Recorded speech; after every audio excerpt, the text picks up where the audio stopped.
Vous êtes-vous déjà demandé si l'air que vous respirez au travail est pollué?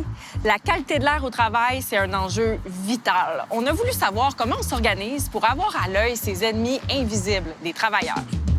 Brigitte Soucy est toxicologue à la Direction régionale de la santé publique de Montréal. Tu vas sur les lieux de travail pour évaluer la pollution dans l'air. En quoi ça consiste? Bien, en fait, notre rôle, c'est d'aller dans les milieux de travail, puis justement de mesurer mais différents contaminants. On ne parle pas nécessairement de pollution quand on est en santé au travail. En santé au travail, on va parler plus des agresseurs. Dans le fond, oui, ils sont séparés en 3 catégories, les chimiques, les biologiques, les agresseurs physiques.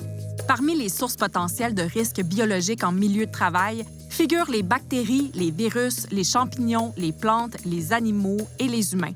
Les agresseurs physiques sont le bruit, les vibrations, l'électricité, la température, la pression et le rayonnement. Dans quel type d'industrie vous allez? Quel genre de milieu de travail? Bien, en fait, on va dans tous les milieux de travail. On peut aller dans une usine qui fabrique des fromages, par exemple. Dans les milieux humides, on pourrait retrouver des moisissures. On pourrait être appelé à aller intervenir là-dedans. Vous avez parlé aussi, il y a comme des boulangeries, des torréfacteurs. Oui. Ça me surprend quand même. Oui. Bien, par exemple, dans les boulangeries, évidemment, on utilise la farine. Puis la farine, c'est une poussière qui, si on est trop exposé, peut provoquer un asthme professionnel. Donc, nous, quand on intervient dans ces milieux-là, bien, on s'assure qu'il y a des mesures de prévention pour diminuer au maximum l'exposition du boulanger. Puis, chez les torréfacteurs, qu'est-ce que vous regardez?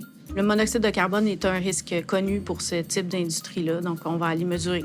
Pour s'assurer qu'il y a des mesures qui sont en place pour aspirer le monoxyde de carbone par un système de ventilation à la source. Concrètement, là, quand tu arrives sur un milieu de travail, comment ça se passe?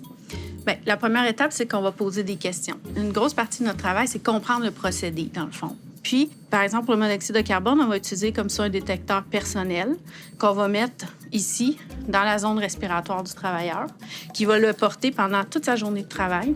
Là, je vois d'autres machines. Oui, bien celui-là, il mesure aussi le monoxyde de carbone, mais il mesure aussi la concentration de gaz carbonique, là, le CO2. Là, je suis capable de lire dessus. Là, on voit 0 CO, ça veut dire pas de monoxyde de carbone. C'est une bonne nouvelle. Oui.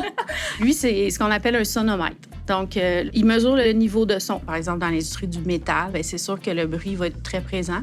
Puis, on va l'évaluer, aider à protéger les travailleurs, soit par des mesures environnementales, par exemple, mettre des écrans anti-bruit ou encastrer les machines pour qu'ils émettent moins de bruit dans l'environnement. Okay. Puis, en dernier lieu, ça va être l'équipement de protection individuelle.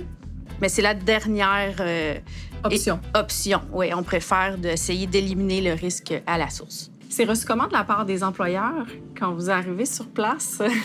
Bien, en général, on a une bonne collaboration parce qu'on arrive là avec l'intention de protéger les travailleurs. Puis, je vous dirais, la majorité des employeurs, ils ont intérêt à protéger leurs travailleurs. C'est rare les employeurs qui négligent en toute connaissance de cause la santé de leurs travailleurs.